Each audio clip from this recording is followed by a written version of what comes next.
नमस्कार दोस्तों, स्वागत करते हैं एक और नई वीडियो में। भोजपुरी की एक और बेहतरीन फिल्म को शूट स्टार्ट कर दिया गया है, जिस फिल्म का नाम है मेहमान। और मेहमान फिल्म के स्टार कास्ट में नजर आने वाले हैं अरविंद अकेला कल्लू जी, और भी बहुत सारे दिग्गज कलाकार इस फिल्म में काम किए हैं। तो दोस्तों, मेहमान फिल्म के प्रोड्यूसर होने वाले हैं रोशन सिंह जी, और मेहमान फिल्म के डायरेक्टर हैं लाल बाबू पंडित जी।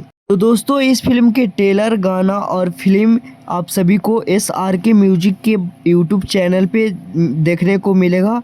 तो दोस्तों, इस फिल्म को बहुत ही जल्द आप सभी के बीच में फर्स्ट लुक पोस्टर और इस फिल्म के ट्रेलर को बहुत ही जल्द आप सभी के बीच में रिलीज किया जाएगा। तो इस फिल्म की कहानी बहुत ही बेहतरीन होने वाला है और कुछ अलग कॉन्सेप्ट पे यह फिल्म को बनाया जा रहा है। तो फुल पारिवारिक यह फिल्म होने वाला है। इस फिल्म में बहुत ही अच्छे अच्छे गाना को भी डाला गया है।